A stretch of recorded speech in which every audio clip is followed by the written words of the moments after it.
Hey, what's up, Facebook folks? It's your old pal Schmucker here, live in Chicago, just outside of Wrigley Field at a cool little place called Vines on Clark with my buddy Wayne Messmer. Hi Wayne, there. how are you, man? You know, it's good. A morning of a ball game is one of those special times before the crowd gets to the ballpark. You still have that great anticipation and the smell of the grass just being trimmed and the water sprinkling. It says hope to me, and I think that's kind of what I'm all about, is hope. I'm totally with you on that, and that's kind of what these videos are about, is bringing people hope and providing inspiration and encouragement and letting people know that they're not alone. Man, you know, I was drawn to a character by the name of Father Damien, and I portray him. He's now been canonized, so he's Saint Damien as of 2011. But this is a Belgian priest who I learned about when I was a kid, who went to Hawaii, and it's the kind of very remote island of Molokai, to live and work and to tell the outcast lepers of the day, where they were sent, really exiled in paradise. And what gets me is because above all the stories of hope that I've heard in my life, it was him that brought this hope to that community that was really just thrown out like garbage. They were exiled. And he went there with one simple message every day, to tell them that God has not forgotten them. You know, oh, come on. No, that's it. And I think that if we're spreading hope, you got to touch souls one at a time.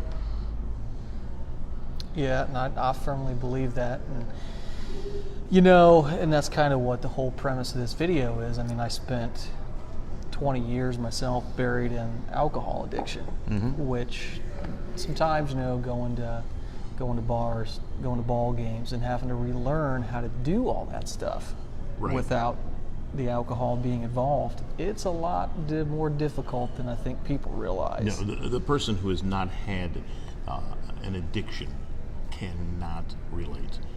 You know, people say you can't talk about that unless it's happened to you. There's a good deal of sense in that. You know, when nobody was looking, I got a PhD in psychology, so I've always been very curious about behavior. I'm fascinated by why people do things and choices they make at specific times in their lives. That can be it's Yogi Berra's, when there's a fork in the road, you take it. You know, when are those decisions based on, not just seems like a good idea at the time, but are you constantly trying to be prepared for opportunities that you work toward happening? You know, opportunity management. People talk about, right place to right time, or nothing ever good ever happens to me. You watch a set of dominoes when they've been set up for hours and hours. Boom, and you touch the first one, and 35 seconds later, thousands of dominoes have fallen down exactly as planned. That's cute. What's significant is how they were set up. You know, so I'm saying plant good seeds. It's one of my new things that I love to just talk about. You know, because they come back to you at some point. I don't know whether it's next week or something. I mean, you and I just trying to get this conversation to happen took a little bit of volume. Yeah. You know, but it was supposed to happen today. Yeah. And so it is. So it's good to be with you. I didn't mean to just jump onto and start pontificating there, but you touched on a couple. You lit the candle of hope. By the way, the Father Damien character is a one-man play that I do portraying him. It's pretty powerful stuff, and I do it, and it's posted on my website when I do it. But it's very inspirational. That's one of the other things that I do. I love it. I think it's great, and some of the stuff that you do, and I've kind of followed you for a while. Not to say that I've stalked you, but I've been interested for quite some time, and when I reached out, I was kind of shocked when you said yes. I was more grateful than anything else, but I just thought it was great. You bring a sense of caring. I haven't seen the work, but I think I've become over the years a pretty good judge of people and of character. And there's a certain sense of those who have gone through an experience of reclaiming their lives. That I think those are the rich human beings that I want to talk to. Whether it's recovering addicts or whether it's people who have fallen and been challenged by one thing or another. There's a great phrase that says there are only two types of people in the world, those who have been hurt and those who have been hurt worse. And it's a fact, you know. I had an incident that I'm sure we'll talk about, but it's not the severity of whatever your challenge is, whether it's a trauma, an accident, an addiction, a loss, to have been lied to, cheated on, whatever it may be. But, it's pretty significant. But it's not the severity of that incident itself, but how we come back or our response to it that tests really what we're made of. Yeah, and I talk about a lot in the videos. I mean, one of my favorite books is by a guy named Stephen Covey. He wrote the book 7 Habits of Highly Effective People. Very familiar. The very first thing he talks about is creating what's called responsibility. So it creates between the difference of what happens in our life and how we respond to it versus how we just react in the moment, right, emotionally, and kind of gets into that stuff. And Covey is an interesting person. There's a couple others that I really followed. And still profess. Dr. Wayne Dyer is another one of my guys. And it's just that maybe existential to a certain degree, because one of my favorite phrases now is, sometimes you will never know the true value of a moment until it becomes a memory. Yeah. It's like, I mean, I don't have those moments because I am less concerned about where I am nowadays and laser focused on the fact that I am. You know, then you bring your total self to every moment. When I walk out on the ball field, it's as important today as it was when I strolled out there to sing in the World Series at Wrigley Field. You know what I mean? Because it's in the moment, and you have a chance to connect with somebody. So if somebody says, what do? I try to connect with people. Yeah. I think that's my thing. And before I probably get too far into this, let me make sure and remind you these videos are being made possible by Rent-A-Center in Warsaw, 2588 Walton Boulevard. Give them a call, 574-267-4400. Spring Black Friday deals starting at $17.99 per week. Stop in there in Warsaw at the Rent-A-Center on 2588 Walton Boulevard. I love those guys. What are you gonna get for $17.90? $17.99 per week. I don't know. Maybe you can get a washer. Maybe you can get a dryer. Wow. They sell all kinds of stuff. My buddy Jeremy Kelly works there. Roll on down there one day. Yeah. But I have to do it on a Friday, though. Right? Is that where the deals happen? I think it's happening anytime. I think it's a marketing gimmick. Oh no. Not that they have those. It's a tool that they pass along to their customers. World, but marketing is such a fascinating thing. It is. It's convincing people that they need something that they don't. In many cases, you know, I mean, you look around your house and you go, do I really need another pair of, or another set of, or another whatever? No. Well, my wife and I, we're just across the street looking at all the sports stuff. It's like, well, do we really need this stuff? No. Or do you want to have a mortgage payment? This stuff is very expensive, you know. Now you're decked out, as am I, but you know, I didn't pay for this jacket. Well, this shirt, I'm going to probably give something away here, but I'm a huge Poshmark guy. All right. I got this polo off a place called Poshmark for like $10 from somebody else. It's secondhand stuff. Perfect. But this kind of stuff, this material, I'm like, It's ideal. it's probably $60 brand new. I'll take it for 10 secondhand. People see. There's a beautiful attribute that you're showing here. My granddaughter loves thrifting. Yeah. She is all about it. She will see me, and she calls me granddad, but I've actually kind of got it. It's a little bit cooler now because I've got a shirt to say grand dude. Grand dude. Grand dude. I love it. And so I want to be, just trying to be hip as long as I possibly can, even if it's artificially. But she will say, Granddad, isn't this a nice blouse? That's fantastic.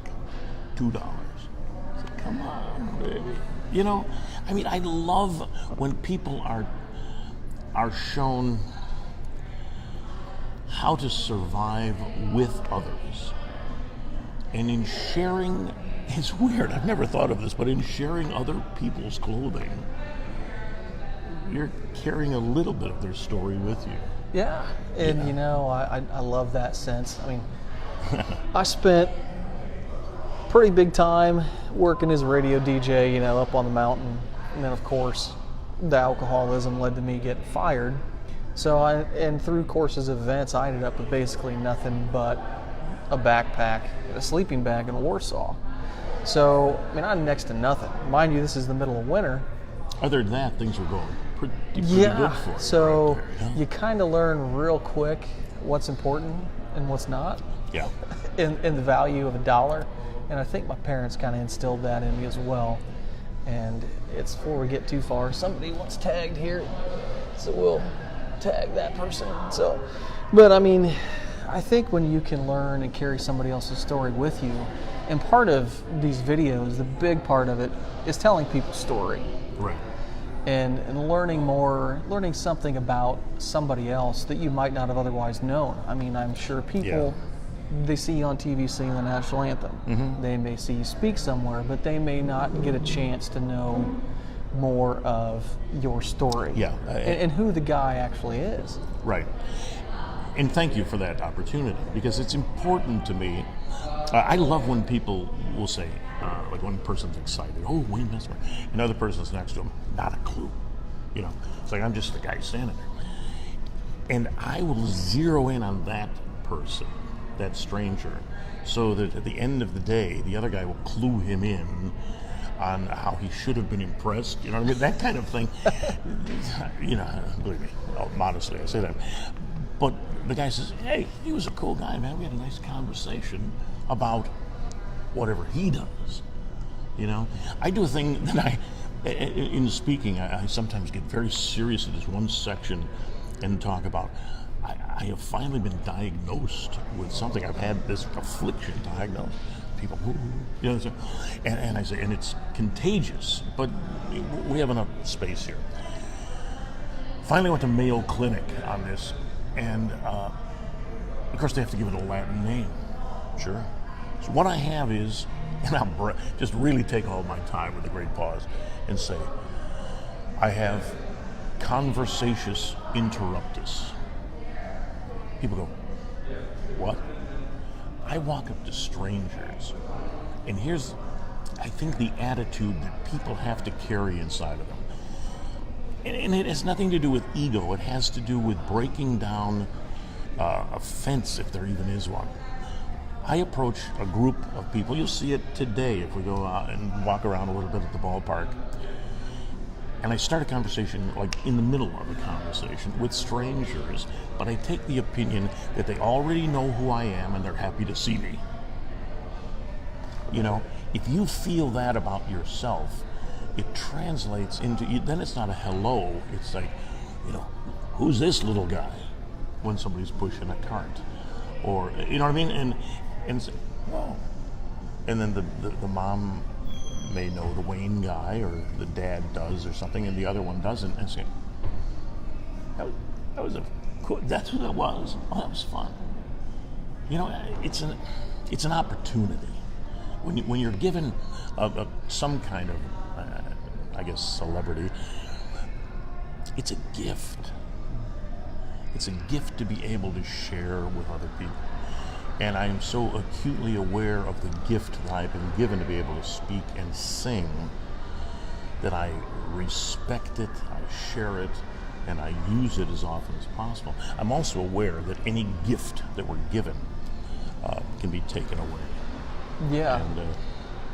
And part of the story and the reason that I wanted to sit down with you is you were tied. I'd read a piece, I think, on Twitter, and you then shared it with me a couple of weeks later that the incident was 25 years ago. right? So, Yeah. I mean, tell us a little bit about what actually happened, so maybe the folks out there. Yeah, can- well, in real time, it's almost inconceivable to think that your life, I mean, it does change in an instant. But walking back to my parked car after singing a Blackhawks game at Chicago Stadium, which I had done every game for 13 years, on the evening of April 8th of 1994, and I'm walking a short block and a half back to where my car was parked on the city street in Chicago. And I had walked that a number of times before, generally with someone from the restaurant walking with me, who they usually accompanied somebody back to their parking area, which was the block away. Yeah. That night, I didn't, and I think that was the first time ever without somebody walking along with me. As I got to my car, I noticed a young man about 4 car lengths down coming toward me, and I didn't like the looks of it. And it was late on a Friday night. It was after a hockey game. People were celebrating. So I kept my eye on him. He stopped. I got in my car, started the car, backed up, started to pull out, and I heard pow, pow, pow. What I didn't know as I peered at this 16-year-old was that a 15-year-old kid had run up on me as I was pulling out. And they were out to do stick-ups. And the kid banged on the window right next to my ear twice, the first 2 sounds, pow, pow, and then pulls the trigger, 9mm. Point blank, through the glass of the driver's door, hits me in the neck as close as you and I are sitting right now. I never saw him. It was like, whoa, something bad has just happened here. No previous experience required to let you know you've just been shot, you know. So what do you do at a moment like that? That's always a question I like to pose to, like, you watching. What do you do at a moment? And you go, I don't know, it never happened to me. Well, thank God that it didn't. But I think life, I think safety, so I hit the gas. Boom. And I drove the block and a half back to where I just come from. But as I drove past the first young man that I saw, he was standing under a street lamp, and I got an indelible image of him thinking this may be the only eyewitness to my murder. I didn't know. I'm just like, this is not good. This is not good. And I parked the car, went back up to where I just come from, sat down, waited for the police, the ambulance to arrive, and off we went to Cook County Hospital. Again, the right doctor was working.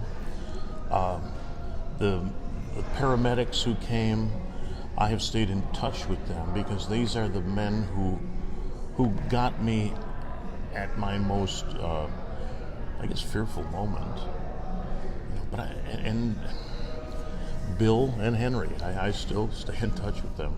Matter of fact, I brought them out on the ice at a Chicago Wolves hockey game for a 20-year anniversary, and we stood together on the red carpet on the ice, and they in full uniform and full salute, and made a sandwich out of me, and I sang the anthem. It was a tremendous moment. That was the first time that we had actually, all 3 of us, been together since that fateful moment. Again, plant good seeds and nurture the seeds that other people have planted for you.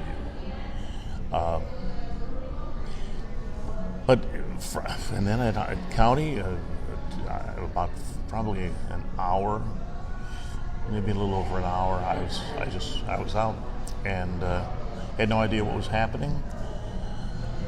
It was a 10-hour overnight surgery, and they gashed me, from ear to ear, pulled the bullet out. Fortunately, it did not, it narrowly missed the vocal cords, tore up the windpipe quite a bit, and the larynx. So it was messed up, but it didn't exit, so I didn't bleed out in my car.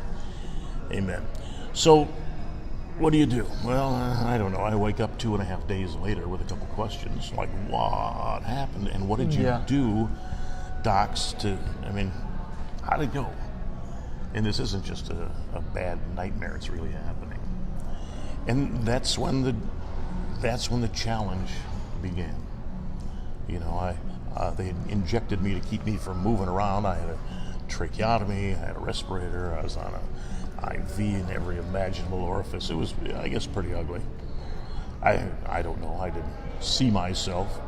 And my wife spared me by not taking pictures of me during that. But she describes it in great horror, which is the horror of getting that phone call for her, from the doctors basically saying, how quick can you get down here? And it kind of implied, if he's got a favorite dark suit, you may want to set it aside, But it wasn't my time.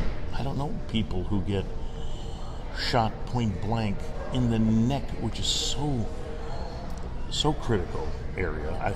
For me, ironically, because of the voice, but who live to talk about it. Literally talk about it. Yeah. And to sing again.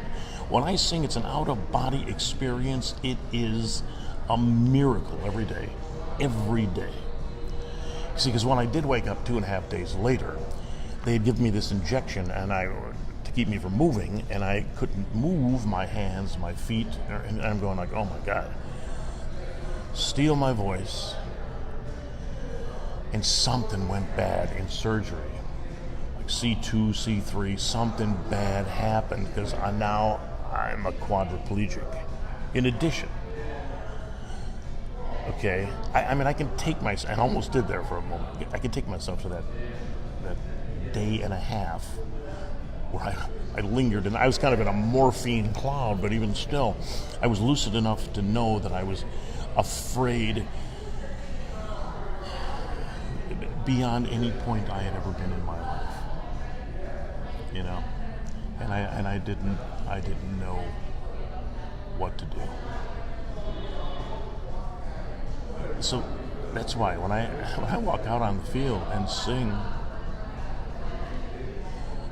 it's a prayer. It's not a poem. It's not even a song. It's a thank you. Yeah. To have been given a gift, and I mean, it's all ego aside, but I obviously can sing okay. But to have been given a gift and then have it completely stolen. And then, well, I hope I can get it back. I hope I can get it back. And to come back at that level, Well, and every day, I consider myself pretty blessed. To tell you how far my addiction had gotten, I was to the point to where I was having to drink Everclear straight out of the bottle to quit from shaking. It was ended up in the emergency room on a hospital bed, and literally just, I'd had enough. It was, if I'd quit too quick, I was probably going to die. And if I knew I didn't quit, then I was probably going to die. So you're faced with that life or death moment, like you had there. And choose your style of death. Yeah. Either way, we know the cause. And I just pretty much, I gave it all up to the man upstairs. I was like, it's all yours. You take it. It's interesting because as I prayed, which is the first thing I went to, was prayer. As I prayed, it was the Lord's Prayer that got me more than anything else. And I would pray it and pray it and pray it and pray it and over, thy will be done. Whoa, whoa, whoa, whoa, whoa, whoa, whoa. Okay, that's what we're talking about. And I said, believe me, I'm going to try to heal as best as I possibly can. But whatever I'm left with, I'm going to make... not just I didn't pray to get well. I prayed to become better. And I think that, that's your path, I mean, what do you do once you have clear eyes, a focus, a purpose, and an understanding and appreciation of that purpose? I mean, that's a definition of happiness, not just doing what you love and loving what you do, which is nice too. Yeah. I mean, and I got, what you may not know is a week from today at this time, I'm going to be laying on a hospital bed having back surgery. I have a herniated disc in my lower back that I've been waiting on surgery approval for over a year. Oh, so, ouch. and that's one of those where they go through all the precautions, and they talk about, well, 1 micrometer the wrong way and you may never walk again. One problem this way and you may never see the light of day again. So you talk about that praying thy will be done, Yeah. and I think about that, and it's such a powerful thing, and one that I don't think a lot of people realize, because you're putting your will and your fate and your life in God's hands, and you're entrusting it to Him, saying, not my will, but yours. Oh, totally. Your will be done. If it's my time, then you take me home. If you can be safely in your mother's arms, cuddled in a beautiful swaddling clothing. Yeah. If it's your time, arrivederci. That's it. So the question then becomes, and it's funny because I love the phrase, if you want to make God laugh, tell him your plan. Which is, it's like, no kidding. And if we think that we have, just because we have both hands on the wheel that we're driving, guess again. Guess again. I'm a big believer in living life with your eyes open. It's a phrase that I use all the time. And it's just being aware. I mean, how can, it's not what happened. Why me? Why did this affliction come upon you? Or why did this incident happen to me or whomever and whatever? Not to slight it at all. But you get past the why me, and if you do get better, why did I get better? Why did I get better? And I will tell you right now, and it sounds like I'm, but my heart is right here. And I say that I firmly believe that I got better. It would be worth it for the simple reason that I needed to be here with you having this conversation. Because somebody there is digging what we're talking about. Yeah. And believe me, there is hope. There is hope. There's a great phrase. There's a wonderful prose thing. There have been angels in my life while I haven't come with a rustle of trumpets and all. They've been there just the same. And they come in the faces of strangers or family, whomever it may be. But the message is always the same. And even in a dark night, when you think in your worst moment, and I'm going to take you to my worst moment. From Cook County Hospital, about 4 or 5 days later, off we went to Northwestern Memorial. While I was there, this was the darkest moment of my life. I'm being wheeled to yet another set of tests. I'm angry beyond belief. So give me a defense. I'll fight you if you're attacking me, but don't sneak up on me like a coward, and do this and steal this God-given gift that I have, because I was so protective of it and so wanting to share and so respectful of it. So I was mad. I wanted some justice. I wanted revenge. I wanted to punch somebody. And all of this is brewing inside of me. And I'm feeling like I'm about to implode because I can't talk. I still have all of these wires and tracheotomy. I was angry, really angry. And they're wheeling me down for a couple. I went there for a second. But they're wheeling me down for a series of tests. One, they'll be jamming several tubes down my nose. The other, they'll be sticking needles into my neck. And then finally, to cap it off, because that already isn't irritating enough, now I'm going to go get a CAT scan. And they will jam me in this tube, and by this point, when I can hardly breathe, I'm like, my breathing, it's compromised. The last place I want to be is in this tube. That's when I wanted my voice to be able to just scream. Nothing. So I said, what do I do? What do I grab onto to keep me from losing my mind? And I took a few things. I said, number one, nobody is going to steal the opportunity for me to sing with my wife, Kathleen. We met, we've done doing musical theater, we sing together. It's great. We sing at the ballpark on Sundays quite a bit. That was it. I said, no matter what, if anything comes back, I'm going to do that. Okay. Two, we had just started the Chicago Wolves hockey team. Founding partner, me. I drew the business plan, the marketing plan, the game plan, the operations plan, the organizational structure. It was my baby. We hadn't played a game. I wanted that to succeed because I had been hired for something other than just singing. I was hired for my supposed expertise that I somehow said I had and had to make up, but took a chance. The other thing was I wanted to, at some point, no matter what came back, record an album of songs that truly meant something to me. Okay, and the last thing, now this is 1994 where I'm talking about a day there. 1994, I said, if the Cubs ever make it to the World Series. Obviously, I was heavily medicated, but I'm thinking, if the voice comes back, to sing at a World Series game at Wrigley Field, wow. So those are the four things. Fast forward to October 30th of 2016. Kathleen and I, now this is many years later, and we had sung many times since, but on this particular day, we were hired to sing at a luncheon of a birthday celebration, and it was musical stuff. It was from musicals. I mean, great stuff, duets, beautiful. That was check mark number one, right? And we had done it many times, what I'm saying. Then off we drove to a 4 o'clock Chicago Wolves hockey game.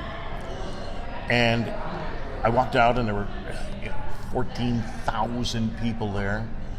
And I'm looking around and I'm thinking, yeah, this was a success. Okay, and is a success. So check mark number 2, I wanted that to work. 3, we get in the car because we have to go somewhere else. And we get in the car and I play a song called Smile. It's a Charlie Chaplin song. Smile though your heart is aching, smile. I recorded it on a CD that's pretty sweet. And I told Kathleen, and this is a great line, by the way, I said, when I sang this in the studio, there was a nice, beautiful old microphone. And I said, I was singing directly to you. And that's a good line. But it was true. But that was the CD that I had hoped that was from the darkest day. And then where were we heading? To Wrigley Field for an 8 p.m. Game 5 of the 2016 World Series. After I walked out on the field, and I saw as I walked out, it wasn't a Tuesday afternoon against the Marlins or something. This was the World Series. Yeah. And the home plate had the World Series logo embedded in it, and it's like, wait a minute. And I sang God Bless America and the national anthem. I try to take people to that moment too. Everybody's watching. There's no recording underneath. There's no organ accompaniment. It is you naked in front of the world. It is you being able to show your gratitude for being given the gift backed. Now, then when I'm done singing, all of a sudden I'm thinking, oh my God, I think I'm going to burst into tears thinking about that day. I mean, it took me a long time to get that 4th check mark of stuff that I was holding on to in my darkest moment. But it not only happened, but on that day, I was able to check all the other 3 as well. And some people think this is a little corny or crazy or theatrical, but if you get it, you'll get it. That day, I polished off an old pair of Florsheim shoes and wore those for the day. Those were the shoes I was wearing the night that I was shot. It's like, I don't wear them often. I kind of just kept them for, as I tell Kathleen, for the museum. But where do you go from there, other than just saying thank you every single day? I mean, there's that bit. I mean, we start praying when things aren't going well. How about prayer of thanks when they are? I mean, it's tough to ruin my day. I came back 6 months and 5 days later after the shooting at the first ever Chicago Wolves home hockey game, and I haven't touched the ground since. So, and that's 25 years ago. But many people don't know that story. They'll see Wayne, the guy at the ballpark. Oh, I like this guy. Yeah, he's a good guy. Oh, yeah. Do you know his story? No. Well, you probably should. That's why I re-released and with a new facelift and a new cover and all on the book, The Voice of Victory. Yeah. And because I want the generation that wasn't around at the time, because it was a pretty big news story, and a certain age group will go, oh, how are you feeling? They'll ask me, how am I feeling? Because of what happened 25 years ago. It touched a lot of people. It touched me so deeply that it changed my life forever. And I think about the stuff that, like you've gone through, and I think about the people that I sit down and talk to on a daily basis. I mean, I've sat down with all kinds of people. And the one thing I've realized is that every single person has a story. Mm-hmm. And that's the goal, and that's the purpose of every single one of these videos, is so people out there don't feel like they are alone. I want every single person out, and I want every single person out there to know that, hey, you know what? If nobody else cares about you, you come sit down with me for the day and I'll talk to you. You tell me your story so other people can hear it and maybe get something else out of it. And one of the coolest moments in my life happened right here at Wrigley Field was August 7th or August 5th, 2017. My wife had arranged for it without my knowledge to go out on the field for my 1 year sober mark. So we'd made this poster board, and we'd kind of waited in line after the game to go step out onto the field. And there's a line of people behind us, and I walked out on the field, and I had this poster board, and I kind of turned around and looking up at the big scoreboard, that I'd seen since I was a kid. And I opened up this poster board, and it said 1 year sober on it. I mean, I was proud, but to see the looks on the people are watching, see what you're unfolding, and then they see 1 year sober. And you hope they get it, and and there's a sense of you need. Well, I'm not telling you what you need, even though I'm a psychologist, but I was saying we all need acceptance. We need encouragement. We need a pat on the back. And you could have felt embarrassed by that. And if so, that would be a shame. You know what I mean? It's like sometimes when we see someone else's opinion of whether who we are or how we are or whatever it might be, it's not always, we don't always read it the way it was intended. 1 year sober is a proud statement. It's a proud statement. And I just hope the people around you got it. Well, and Did they say, "Hey, way to go," or like thumbs up or applaud, or something? it was a jaw-dropping moment, and, Yeah. and my hope and my prayer is that when people hear either my story, my story is really just my mess and God's message to people, and that's what I tell people. I turn my mess into His message, and I want people to feel empowered. I want people to see my story and think, hey, you know what? If that guy can do it one day at a time, then I can do it. I don't want anybody to. It would break my heart if people were to compare and be like, well, I'll never be able to do that because I'm not him. And no, you're not. Yeah. Or on the other hand, I would never get into that situation. Yeah. Really. You may not know that secretly inside of you is that gene, or it's that compulsion, or that addiction. I don't even know what I'm trying to pinpoint, but that addiction lives dormant within you until you awaken it. It's frightening. It's frightening.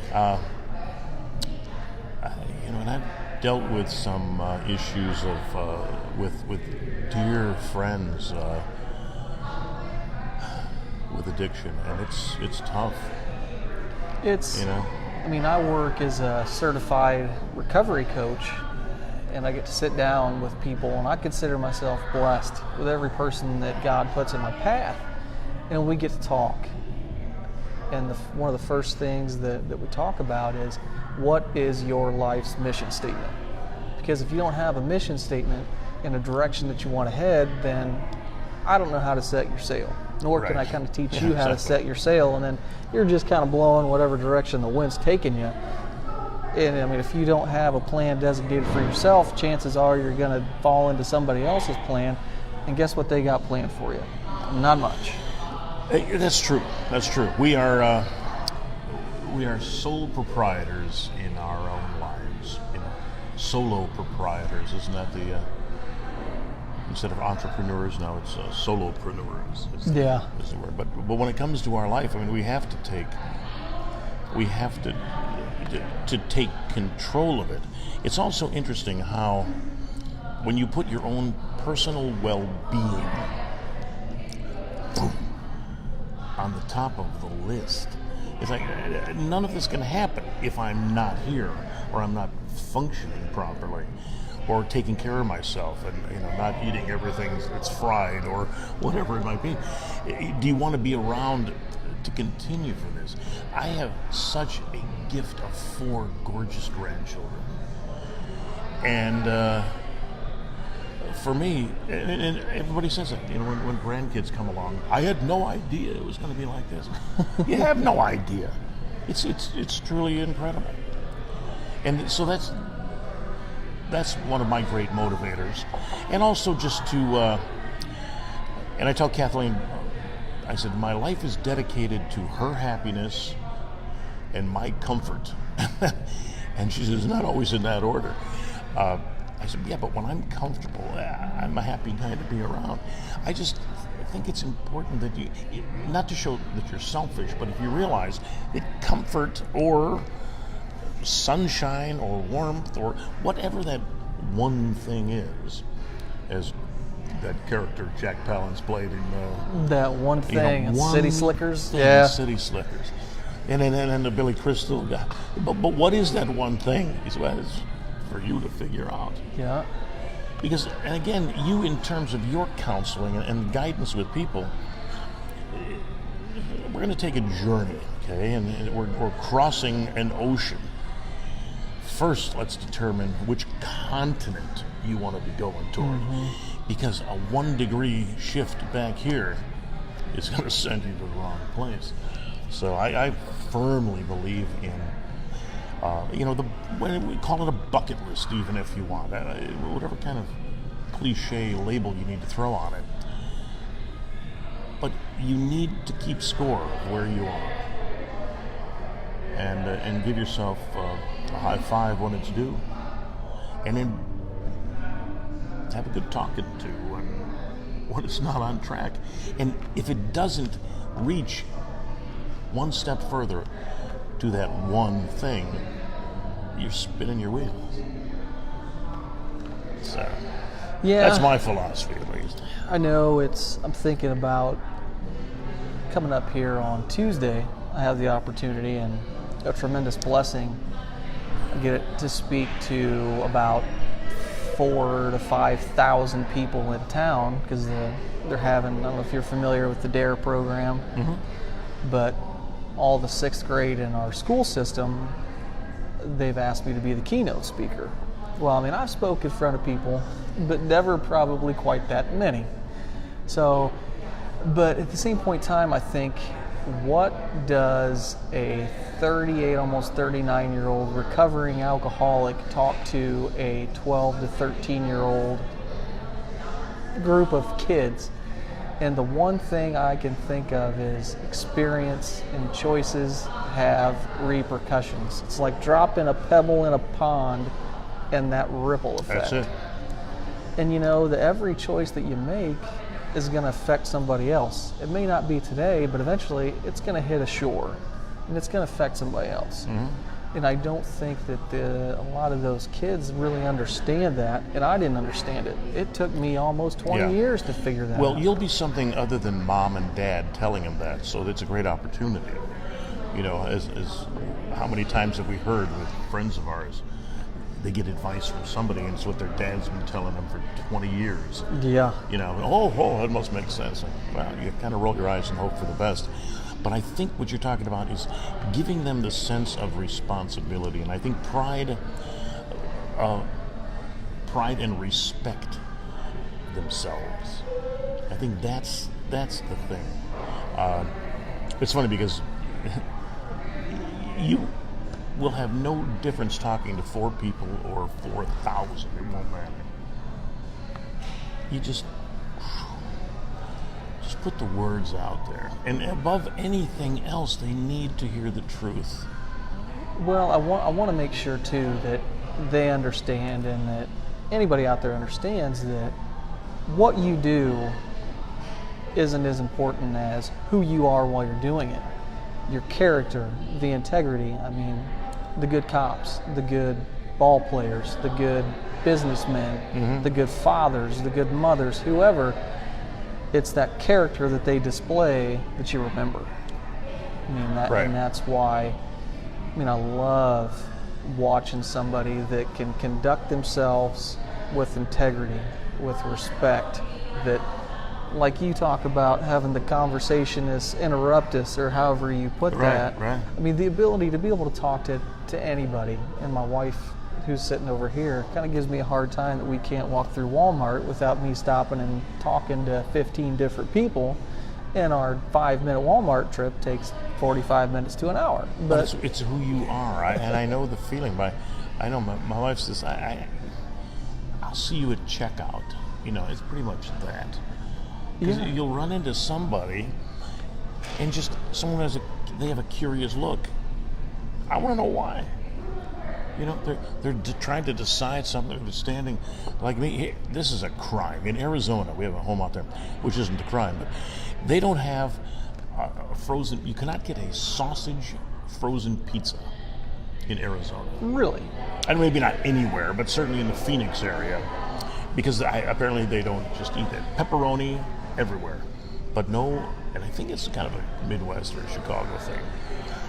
So when we go to any new store out there, I will spend 15 minutes at the frozen food aisle searching for someone maybe has come to their senses and started to stock a sausage pizza for people from Chicago, of which we are plentiful in Phoenix.